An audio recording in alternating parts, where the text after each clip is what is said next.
ಯೋಗೇಶ್ ಅವರ ಇಷ್ಟು ದಿನ ಎಲ್ಲಿದ್ದರು ನೀವು? ನಮ್ಮ ಕನ್ನಡ ಮೂವಿ ಒಳಗೆ ಕಿಂಗ್ ಮೂವಿದ ಟೀಸರನ್ನು ರಿಲೀಸ್ ಮಾಡಿದರು. ಕಿಂಗ್ ಅಂದ್ರೆ ನಮ್ಮ ಶಾರುಖ್ ಖಾನ್ ಕಿಂಗ್ ಅಲ್ಲ, ಇದು ನಮ್ಮ ಯೋಗೇಶ್ ಕಿಂಗ್. ಅಂದ್ರೆ ಕಿಂಗ್ ಅಂತೇಳಿ ಒಂದು ಕನ್ನಡ ಮೂವಿದ ಒಂದು ಅಫಿಷಿಯಲ್ ಟೀಸರನ್ನು ರಿಲೀಸ್ ಮಾಡಿದರು. ಇದ್ರ ಬಗ್ಗೆ ಮಾತಾಡೋದಾದ್ರೆ ನಾ ಫಸ್ಟ್ನೇಕ ಹೇಳ್ದಂಗೆ ಯೋಗೇಶ್ ಅವರ ಎಲ್ಲಿದ್ರಿ ನೀವು ಅನ್ನೋ ಫೀಲ್ ನನಗೆ ಡೆಫಿನೆಟ್ ಆಗಿ ಬಂತು. ಯಾವ ಕಾರಣಕ್ಕಂದ್ರೆ ಏನು ಟೀಸರ್ ಅಂದ್ರೆ ಬೆಂಕಿ ಲೆವೆಲ್ ಒಳಗಿತ್ತು. ಅಂದ್ರೆ ಆ ಸೀನ್ಗಳಾಗಲಿ, ಆನಂತರ ಒಂದು ಸಿನಿಮ್ಯಾಟೋಗ್ರಫಿ ಆಗಲಿ ಎಲ್ಲ ಕೂಡ ಬೆಸ್ಟ್ ಒಳಗಿತ್ತು. ಆ ಬಿ ಜಿ ಎಮ್ ಕೂಡ ಬೆಸ್ಟ್ ಇತ್ತು. ಸ್ಟೋರಿ ಲೈನ್ ಏನಿರುತ್ತೆ ಅಂದರೆ ನಮ್ಮ ಯೋಗೇಶ್ ಅವರ ಆ್ಯಸ್ ಅ ರೌಡಿ ಆಗಿರ್ತಾರೋ ಅಥವಾ ಒಂದು ಏನರ ರೌಡಿ ಒಳಗೆ ಏನರ ಬೇರೆದಿರ್ಬೋದು, ಆ ರೀತಿ ಇರ್ತೈತಿ. ಆನಂತರ ಇವ್ರನ್ನ ಒಂದು ಹುಡುಕಾಡ್ಕೊಂಡ ಪೊಲೀಸರಿದಾರು. ಬಟ್ ಪೊಲೀಸರಿಗೂ ಕೂಡ ನಡುಕ ಹುಟ್ಟಿಸುವಂಥ ರೌಡಿ, ಆನಂತರ ರೌಡಿಗಳಿಗೂ ಕೂಡ ನಡುಕ ಹುಟ್ಟಿಸುವಂಥ ರೌಡಿ. ಅಂದ್ರೆ ಈತ ರೌಡಿ ಅಲ್ಲ, ದೊಡ್ಡ ಕ್ರಿಮಿನಲ್ ಅದಾನು. ಈ ಕ್ರಿಮಿನಲನ್ನು ಯಾರು ಎದುರಾಕೋತಾರೋ ಪೊಲೀಸರಿಗೂ ಭಾರಿ ಆಗಿದ್ದಾನೋ, ಆನಂತರ ಈ ಕಡೆ ರೌಡಿಗಳಿಗೂ ಕೂಡ ಭಾಳಷ್ಟು ಎಫೆಕ್ಟ್ ಬೀಳತ್ತಾನೋ. ಈ ರೀತಿಯಾದ ಕಾನ್ಸೆಪ್ಟನ್ನು ಇಟ್ಕೊಂಡು ಕಿಂಗ್ ಮೂವಿದೊಂದು ಟೀಸರನ್ನು ರಿಲೀಸ್ ಮಾಡಿದರು. ಇದನ್ನು ಏನು ಹೇಳಿಲ್ಲ, ಇದೇ ಸ್ಟೋರಿ ಲೈನ್ ಇರ್ತೈತಿ. ಇನ್ನು ಟೀಸರು ತೋರಿಸಿದಂಥ ಎಲ್ಲ ಕೂಡ ಬೆಸ್ಟ್ ಇತ್ತು. ಈ ರೀತಿಯಾದ ಮೂವಿಗಳು ನಿಜವಾಗ್ಲೂ ಕನ್ನಡ ಇಂಡಸ್ಟ್ರಿಗೆ ಬೇಕಾಗಿದ್ದವು.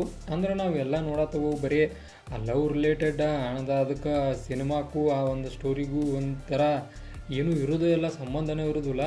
ಹಂಗಿದ್ದಂಥ ಸಂದರ್ಭದಾಗ ಒಂದು ಕಂಟೆಂಟ್ ಮೇಲೆ ದಮ್ ಇರುವಂಥ ಮೂವಿ ಬೇಕಾಗಿತ್ತು. ಡೆಫಿನೆಟಾಗಿ ಈ ಒಂದು ಕಿಂಗ್ ಮೂವಿ ಅದು ಆಕೈತಿ. ಅಂದ್ರೆ ಯೋಗೇಶ್ ಅವ್ರ ಮ್ಯಾಗ ಡೆಫಿನೆಟ್ಲಿ ನಾ ಭಾಳಷ್ಟು ಇಂಪ್ರೆಸಿವ್ ಅದನ್ನು ಇವ್ರ ಮ್ಯಾಗ. ಅಂದ್ರೆ ಭಾಳಷ್ಟು ಹೋಪ್ ಇಟ್ಕೊಂತಾನು ನೋಡೋಣ ಅದನ್ನು ಹೆಂಗೆ ರೆಪ್ರೆಸೆಂಟೇಷನ್ ಮಾಡ್ತಾರೆ ಅಂತೇಳಿ. ನನಗೆ ಒಂದು ಕ್ಷಣ ಶಾರುಖ್ ಖಾನ್ಕಿಂತ ಇದೇ ಬೆಸ್ಟ್ ಅನ್ನಿಸ್ತ ನನಗಂದ್ರೆ. ಆ ಕಿಂಗ್ ಟೀಸರ್ಕಿಂತ ಈ ಕಿಂಗ್ ಟೀಸರ್ ಒಂಥರ ಬೆಟ್ರ್ ಅನ್ನಿಸ್ತು. ಡೆಫಿನೆಟಾಗಿ ಒಂದು ಕಿಂಗಿಗೆ ಕಿಂಗ್ ಆಗಲಿ ಅಂತೇಳಿ ನಮ್ಮ ಆಶಯ ಕೂಡ. ಈ ಒಂದು ಟೀಸರನ್ನು ನೋಡಿ, ಅಂದರೆ ಓವರಾಲಾಗಿ ಟೀಸರ್ ನೋಡ್ಕಸ ಈ ಒಂದು ಟೀಸರ್ಗೆ ನನ್ನ ಕಡೆಯಿಂದ 5 ಸ್ಟಾರ್ಗೆ 4.5 ಸ್ಟಾರನ್ನ ಕೊಡ್ತಾನು. ಕಾರಣ ಬೆಟರ್ ಇತ್ತು, ಬೆಂಕಿತ್ತು, ಎಲ್ಲ ಕೂಡ ಬೆಸ್ಟ್ ಇತ್ತು. ಆನಂತರ ಡೈಲಾಗ್ಗಳಾಗಲಿ ಎಲ್ಲ ಬೆಸ್ಟ್ ಇದ್ದು. ನಮ್ಮ ಯೋಗೇಶ್ ಅವ್ರು ಯಾವ ಡೈಲಾಗ್ ಏನು ಕೊಟ್ಟಿಲ್ಲ, ಬರೀ ಅಂದ್ರೆ ಸಾಕ ಒಂಥರ ಎಲ್ಲ ಪೊಲೀಸರು ಹೆದರ್ಬಿಟ್ರು. ಅದನ್ನು ಸೀನನ್ನು ನೋಡ್ತವೆ. ಅಂದ್ರೆ ಈ ರೀತಿಯಾದ ಸೀನ್ಗಳನ್ನು ಇಟ್ಕೊಂಡ ತೆಗೆಯುವಂಥ ಮೂವಿ ಆದ್ದರಿಂದ ಡೆಫಿನೆಟಾಗಿ ಹೈಯನ್ನು ಹೋಗ್ತೈತೆ ಅನ್ನೋ ಚಾನ್ಸ್ ಕೂಡ ಐತಿ. ನಮಗೂ ಕೂಡ ಬೇಕಾಗಿರೋದು ಅದ, ಕನ್ನಡ ಇಂಡಸ್ಟ್ರಿಗೆ ಈ ಥರ ಮೂವಿಗಳು ಬೇಕು. ಆಬ್ವಿಯಸ್ಲಿ ಇದು ಕೂಡ ಚಲೋ ಆಗಲಿ ಅಂತೇಳಿ ನಮ್ಮ ಆಶಯ.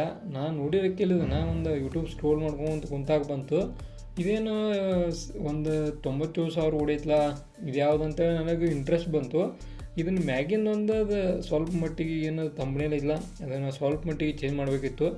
ಯಾಕೋ ನನಗೆ ಒಂದು AI ಎಡಿಟ್ ಅನ್ಸಾಯ್ತಿ. ಒಂಚೂರು ಏನರ ಮಾಡಿದರೆ ಇನ್ನೂ ಕೂಡ ಬೆಟರ್ ಆಗೋ ಚಾನ್ಸ್ ಇತ್ತು. ಇದಾಗಿತ್ತ ಕಿಂಗ್ ಮೂವಿದೊಂದು ಟೀಸರ್ ಇರುವ. ಇದೇ ಥರ ನಿಮ್ಗೆ ಇನ್ಫಾರ್ಮೇಟಿವ್ ವಿಡಿಯೋಗಳು ಬೇಕಾದ್ರೆ ಗೊತ್ತೈತಿಲ್ಲ ನಿಮ್ಗೆ ಚಾನಲ್ ಸಬ್ಸ್ಕ್ರೈಬ್ ಮಾಡ್ಕೊರಿ. ವಿಡಿಯೋ ಇನ್ಫಾರ್ಮೇಟಿವ್ ಲೈಕ್ ಕೊಟ್ಟು ಹೋಗ್ರಿ.